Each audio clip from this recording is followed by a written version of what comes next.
All right, let's get right into it. We're going to tackle one of the sneakiest, most frustrating issues in wireless networks, passive intermodulation, or PIM for short.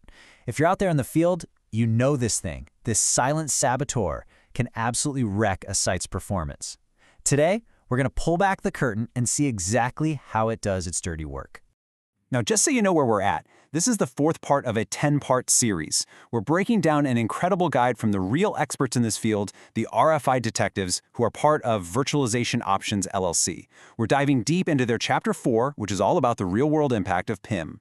So, let me ask you a question, and be honest, because I know this has happened to you. Have you ever spent hours, maybe even days, chasing a performance problem, a real gremlin in the system that just, poof, disappears the second you hook up your test equipment? It is maddening, right? Well, guess what? You're not going crazy. This is a real thing. Let's talk about what we'll call the elusive problem. You know, some of these network issues are like ghosts. The site just crawls during peak hours, when everyone's trying to use it. But then you schedule that late-night maintenance window. You go out there to troubleshoot and nothing. Everything looks perfect. All your tests pass with flying colors. So what in the world is going on? Well, the answer isn't a ghost. It's science. It's the science of what I like to call signal drownout. And this phantom problem, it has a name. And that culprit, more often than not, is PIM. Its number one weapon isn't some big, loud external signal. No, it's sneakier than that. PIM creates its own noise from inside the system. And its most devastating attack is raising the receiver's noise floor. It essentially makes your super sensitive gear go deaf. So let's be clear about what we mean by receiver noise floor. The technical definition is right here. It's the sum of all the noise and unwanted signals in your system. But think of it like this. It's the background hiss. It's the level of static you have to talk over. Here's the perfect analogy.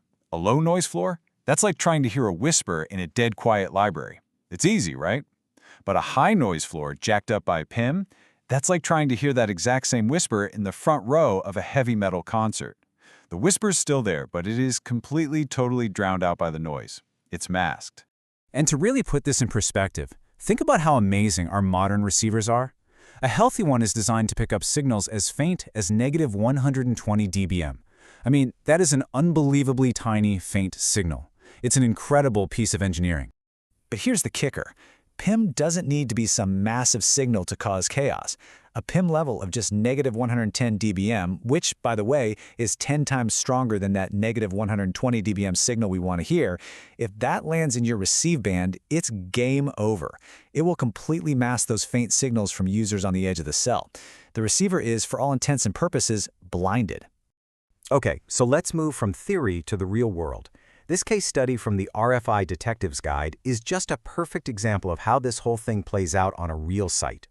So check out this detective story. Step 1, you've got the problem. A busy urban site that just bogs down every single day right around lunchtime. So step 2, the initial test. A team goes out after hours, runs all the standard PIM tests, and finds nothing. Everything looks clean, but the problem isn't going away. So step 3, they get clever. They use an advanced technique, RF over C'(I), to analyze the site while it's live and under that peak load. And boom, step 4, the discovery.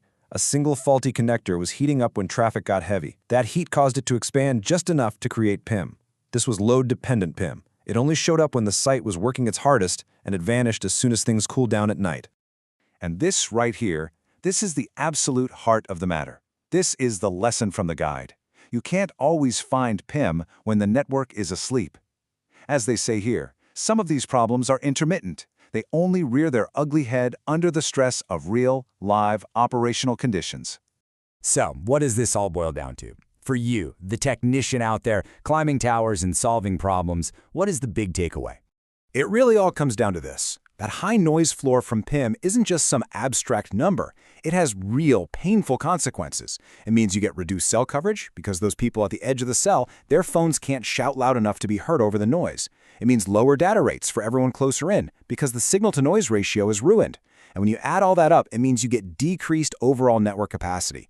PIM is literally stealing performance right from under your nose. So I'll leave you with this one final thought. We call PIM the silent saboteur because you can't see it or hear it directly, but your network, Your network is always talking to you through his performance. So the next time you're staring at a site with terrible throughput that you just can't explain, ask yourself this question. If PIM is silent, what is my network's performance screaming at me?